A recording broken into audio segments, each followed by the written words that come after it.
this lesson, we'll look at an application problem that involves the use of ratios and percents. A ratio is a comparison of two quantities by division, and a number written in percent form represents amounts out of 100. The word percent means per 100. And here's the example. Let's suppose that Chase Budinger from the Minnesota Timberwolves and Shannon Brown from the Phoenix Suns try to recreate Blake Griffin's dunk over the Kia automobile. Suppose all three players practice a dunk together in the gym and tallied their results, as shown on the next slide. Looking at this first row, we have the tallies. Notice there are two types of tallies. The V means the dunk was successful, and the circle means the dunk was unsuccessful. Let's first determine the total number of practice attempts for each player. There are 10 tallies here, so Chase made 10 practice attempts. There are 20 tallies here, so Shannon made 20 attempts. And there are 25 tallies here, and therefore Blake made 25 attempts. In the next row, we're asked to give the fraction comparing successes to total attempts. This could also be called the ratio of successes to total attempts. Let's take a look at Chase. We know he made 10 attempts. Let's count the number of V's, which tells us how many dunks were successful.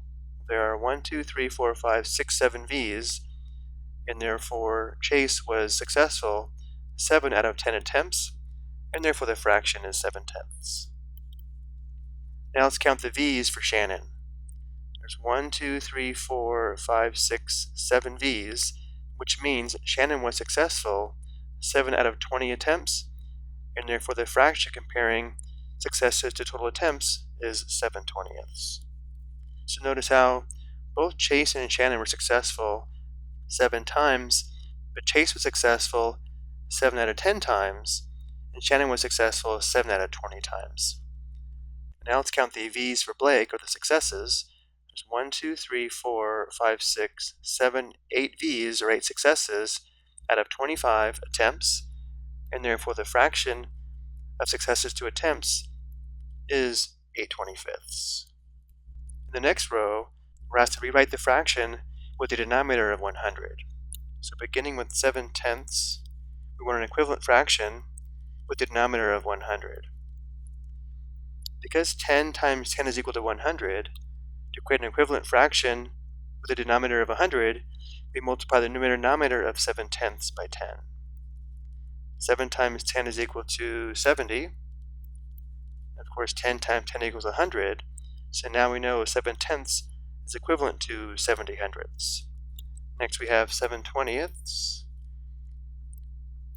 We want an equivalent fraction with a denominator of 100. Because 20 times 5 equals 100, we multiply the numerator and denominator of 7/20 by 5 to create an equivalent fraction with a denominator of 100. Because 7 times 5 equals 35, 7/20 is equivalent to 35/100. And then finally we have 8/25. Because 25 times 4 equals 100, to create an equivalent fraction with the denominator of 100, we multiply the numerator and denominator by 4. 8 times 4 is equal to 32. 8/25 is equal to 32/100. In the next row, we're asked to rank the players from best to worst based upon the results. Based upon the results, if each player was to make 100 attempts, Chase would make 70 dunks, Shannon would make 35, and Blake would make 32. And therefore Chase would be ranked first, Shannon would be ranked second, and Blake would be ranked third. In the next row, we're asked to give the percent of dunks that were successful. Because the percent is a number compared to 100, 70/100 is equal to 70%, 35/100 is equal to 35%, and 32/100 is equal to 32%. For the last question, we're asked, based upon the results shown above or on the previous slide, which player do you think performed the best? Provide justification for your response. We already started doing this when we gave each player a ranking, so I'm going to go ahead and say, I think Chase performed the best. Based upon his practice attempts, he would complete the dunk successfully the most times out of 100, or with the highest percent of success. I hope you found this helpful.